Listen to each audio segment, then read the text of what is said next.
morning, good morning, good morning. I miss you all. Y'all miss me? Of course. Miss you all too.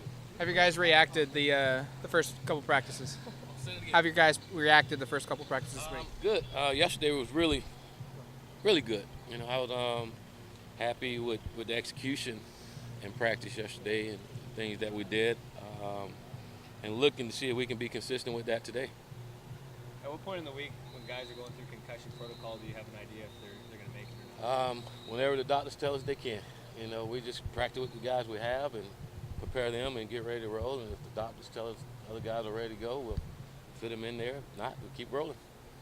Braxton, your starter right now, or do you look at this week as being an open competition? I've been working out a little bit. I might sneak in there a little bit. No, Braxton will start for us. Mario said he's been sleeping in the office, and Levitt said last week kind of tore him up. How are you guys doing as a staff, just trying to get through this? Me or I can't speak for everyone else, but after those 24-hour rules, I'm ready for the next opponent. Get ready to go. No need to sit back and complain and be upset anymore. Ain't nothing you can do about that now. You just got to get to work and try to make sure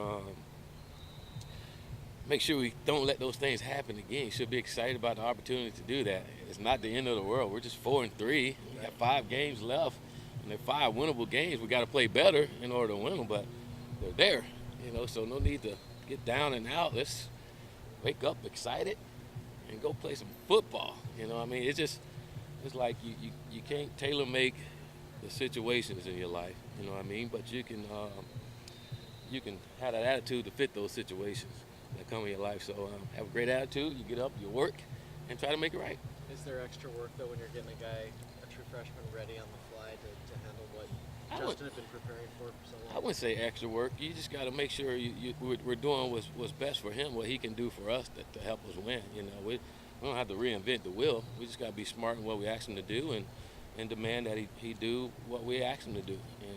And we're not asking him to be Tom Brady, anybody. I wish he was, but just need him to run our offense, and more important, just take care of the football. If there's anything I can ask, if there's one thing that I would like for Braxton to do is take care of the football, and everything else will take care of itself. But we can't turn the football over, and I think we see that around college football. If you turn the ball over, the chances of winning are very slim. So you got to be smart with the football, take care of it, and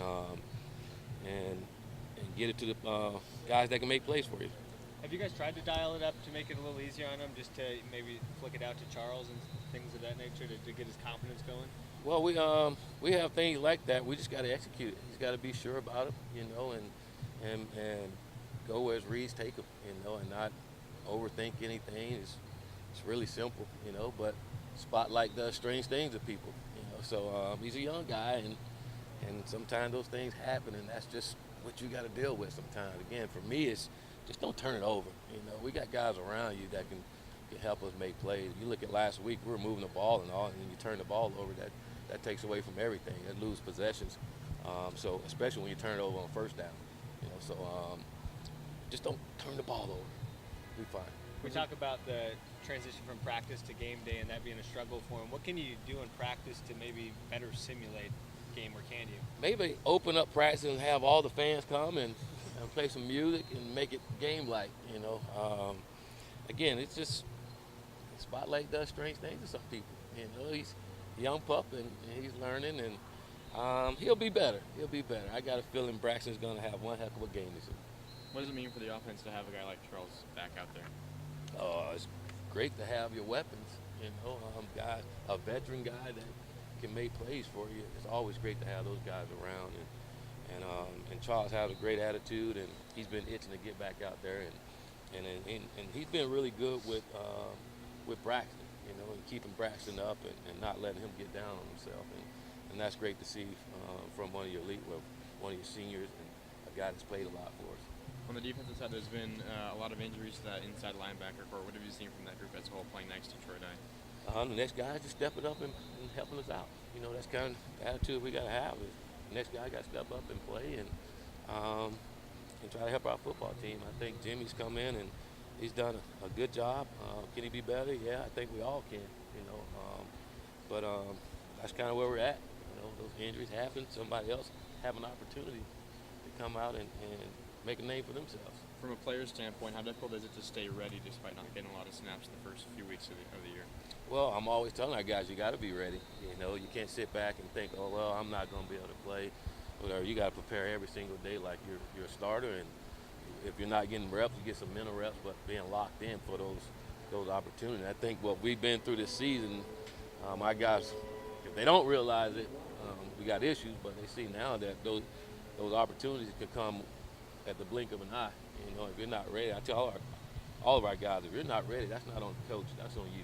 You know, because we're giving you opportunity, we're telling you to make sure you're ready, you're locked in, and if you're not ready for those situations, then that's on you as an individual.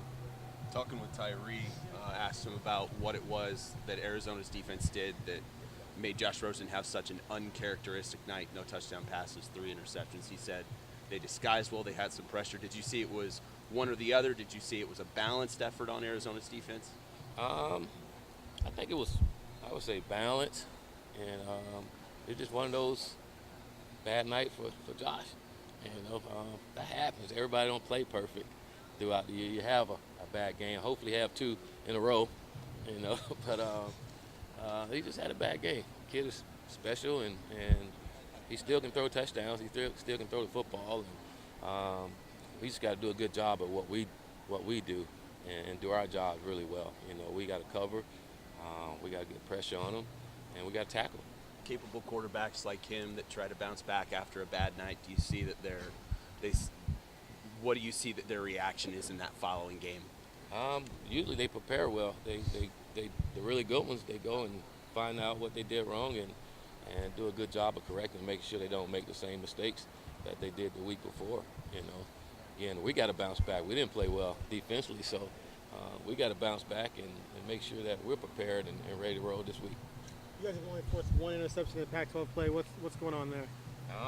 We got to play better. You know, I don't think it's just because of Pac-12 play. It's got to play better. You know, and we got to force turnovers. In every aspect. You know, we got to tackle, we got to catch, we got to take the ball away. You know, that's our goal every single week. Now, can we do it every week? That don't happen every week. You know, I know we all would like for that to happen every week, but we emphasize it, and we just got to go out there and take the ball away. There's some good football teams, and you don't always get what you want, but you work your tail off to try to make sure we get what we want. Roy said yesterday he thinks it could help Braxton if you guys can make practice more game-like, and he said making him feel like a pass rush would help a little bit. But when he's in a red jersey, how much can you really do to kind of get that game-like pass rush in his face?